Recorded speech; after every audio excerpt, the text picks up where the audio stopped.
Okay, it's William Christopher Ford again at Dragonfest 2018, and I actually got a chance to nab, which is not an easy task because this man is in demand, with Shihan Vince Cecere. Thank you very much. Thanks for having me. Thank you. Tell me about the film that you're working on. It was called The Bouncer. Yeah, what is that about? The Bouncer is a film that I started writing probably about 10 years ago. And I had the Murray brothers, John Murray and Joel Murray, did the actual short, the 16-minute trailer that we did. Okay. And when we put that out, we were getting it funded to do. It was a $5 million budget in 2008. It was about to be shot, and I got run over by a car. Oh my gosh. So, you know, the project got shelved. Yeah. And it took me till now. It's 2018, 10 years later, and we're recasting, and it's actually a $4.2 million, and we got Joe Mantegna attached to it. Wow. A producer from Legendary Films, William Fay, is going to be attached to it. So Nancy Bennett is also an executive producer. She's head of Lifetime Original Pictures. So Joe Mantegna, like I said, will star in it. Gia Mantegna, Donna D'Arico. So we got some great cast, great martial artists, great fight scenes, original Jiu-Jitsu choreography. Wow. So we're going to take it back old school. We want to go back to when, you know, Bruce used to bring all his guys, and those guys, when they fought, they really fought, you know? Yeah. And we want to bring back more of that, you know, we connect a little bit. We do sell, but a little bit more old school. Yeah, you know, where it's not the CGI, wire work, basically where, you know, the director says cut, and then the audience watches a cartoon for 10 minutes, which is the action, and then they come back to the real life actors. Right. You know? It's true. It's 100% true.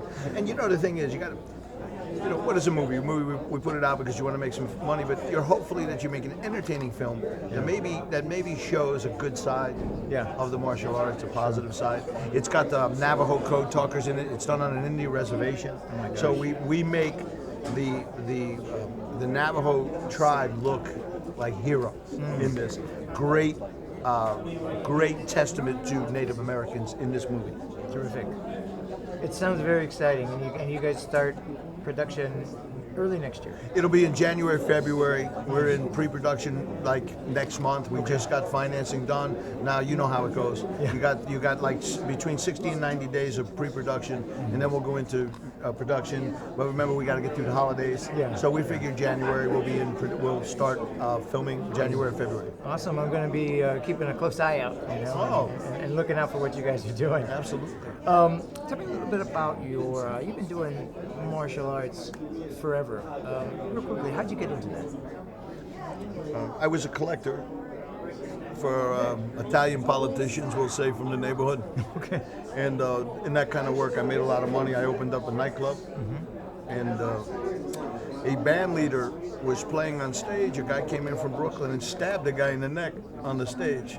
And I had about 1,200 people in the room.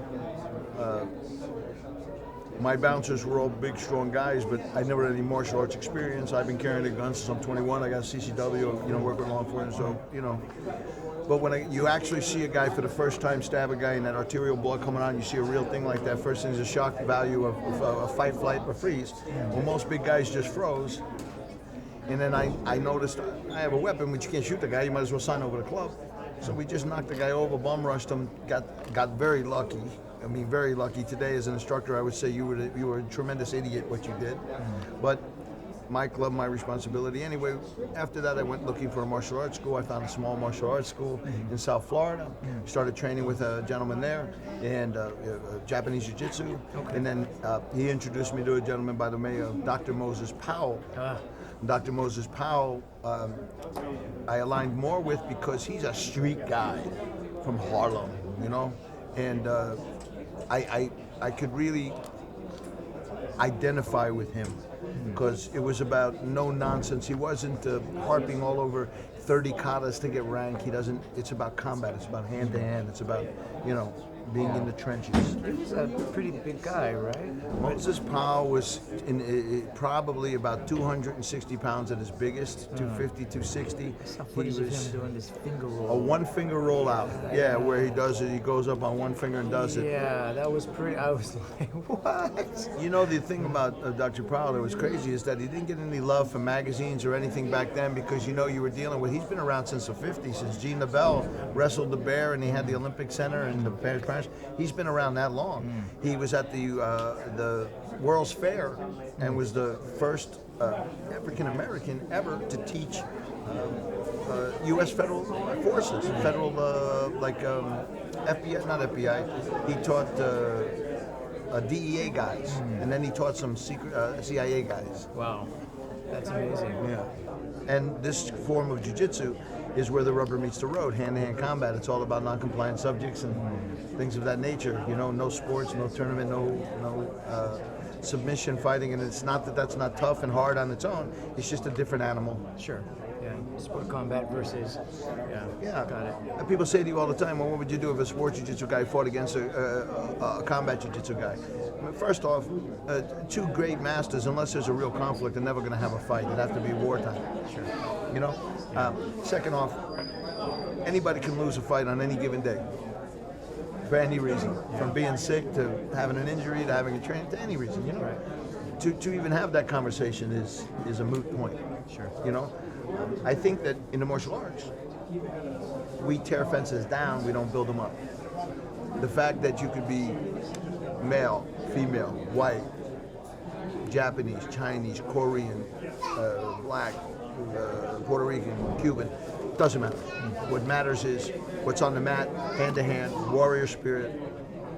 And I've noticed that in our little nucleus, as I like to call it, of our school, compared to, you know, how many martial arts are in the world, we're this little, you know, 0.01% of guys. But they all get along and treat each other with great respect.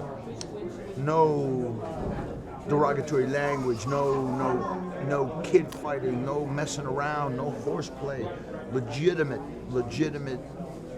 warriors trying to follow a code, you know? And their compassion level is as great as their combative skills, 100%, which I find when I see a guy that's a great anything, usually he's the nicest guy in the world. You know, they're usually, you know, very approachable. Sure. I think it's the ones that can never really get to that level that get a little jaded, if you know what I mean. Sure. You know what I'm saying. Absolutely. Politics permeates the martial arts like it does the whole rest of the world, but that doesn't mean you have to allow it permeate your particular unit or your school. Just abstain from it, and that's what we do. We have nothing to do with politics, period. End of discussion. Refreshing. Was that? Very refreshing. Yeah. Oh, sure. Too many stories of too many bad things happening, and I'm talking through. It's something that goes through the martial arts with everyone.